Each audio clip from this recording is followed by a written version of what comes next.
लेकिन आज केवल सवालों के जरिए अगर वो सुर्खियां बटोरना चाहते हैं तो जनता का दिल नहीं पसीजेगा। अगर उन्हें लोकतंत्र की परिभाषा मालूम नहीं है तो मुझे लगता है उनके दिवालियेपन पर हम लोगों को तरस अब आने लगा है। नमस्कार, मेरा नाम आलोक है। आप लाइव सिटीज़ देख रहे हैं। इन दिनों प्रवासी मजदूरों को लेकर हो या फिर सरकार की नीतियों को लेकर हो, नेता प्रतिपक्ष तेजस्वी यादव लगातार प्रेस कॉन्फ्रेंस कर रहे हैं और सरकार पर इल्ज़ाम मर रहे हैं। इस साल उम्मीद है बिहार में विधानसभा चुनाव भी होंगे। ऐसे में सत्ता पक्ष को लेकर जो सवाल उठ रहे हैं, जदयू के प्रवक्ता राजीव रंजन जी हमारे साथ हैं। सत्ता पक्ष को लेकर जो नेता प्रतिपक्ष सवाल उठा रहे हैं, प्रेस कॉन्फ्रेंस कर रहे हैं, क्या लगता है आपको नाकामियाँ गिना रहे हैं जनता के सामने? नाकामियाँ गिनाने के बजाय अपनी पार्टी का ट्रैक रिकॉर्ड सुधारने का उनके पास एक अवसर था। संकट में लोगों के घर तक अगर वो राशन पहुंचाने का काम करते, प्रबंधन में उनकी पार्टी की कोई भूमिका होती, राहत कार्यों में उनकी पार्टी और खुद की उनकी सक्रियता दिखती, तो शायद उन्हें सवाल उठाने का नैतिक अधिकार था। लेकिन आज केवल सवालों के जरिए अगर वो सुर्खियां बटोरना चाहते हैं तो जनता का दिल नहीं पसीजेगा।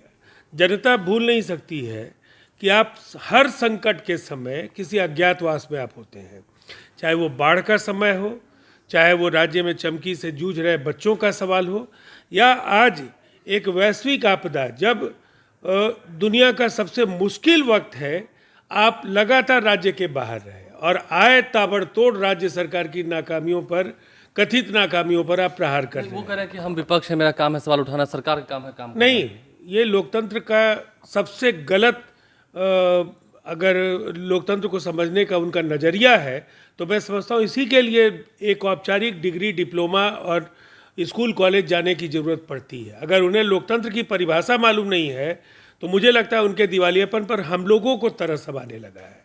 लोकतंत्र का अर्थ ये है कि सबल विपक्ष के तौर पर जो उनकी जिम्मेदारियां है उसका निर्वहन भी वो करें। केवल आरोप लगाना, हिट एंड रन करके निकल जाना, ये एक जिम्मेदार नेता का आचरण नहीं हो सकता है। अच्छा, प्रवासी मजदूरों को लेकर क्या कहेंगे जो बिहार आ रहे हैं, उनके लिए सरकार का कैसा रोड मैप है?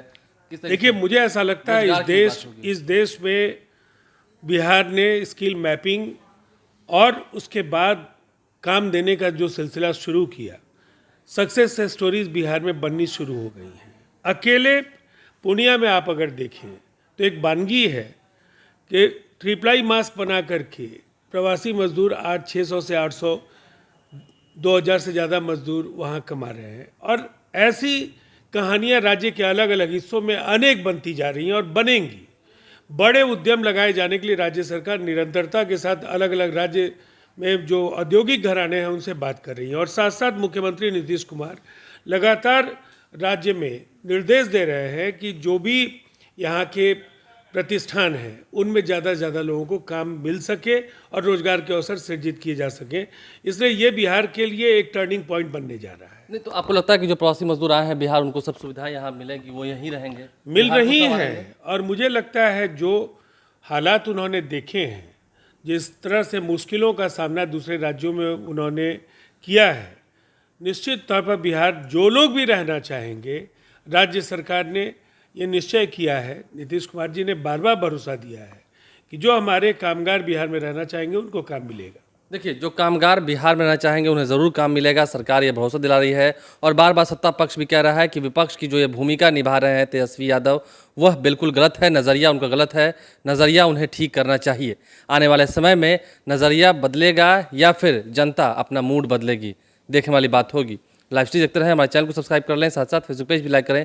इसके अलावा ट्विटर हैंडल पर लाइव स्ट्रीम को जरूर फॉलो करें। धन्यवाद। लेकिन आज केवल सवालों के जरिए अगर वो सुर्खियां बटोरना चाहते हैं तो जनता का दिल नहीं पसीजेगा। अगर उन्हें लोकतंत्र की परिभाषा मालूम नहीं है तो मुझे लगता है उनके दिवालियेपन पर हम लोगों को तरस अब आने लगा है।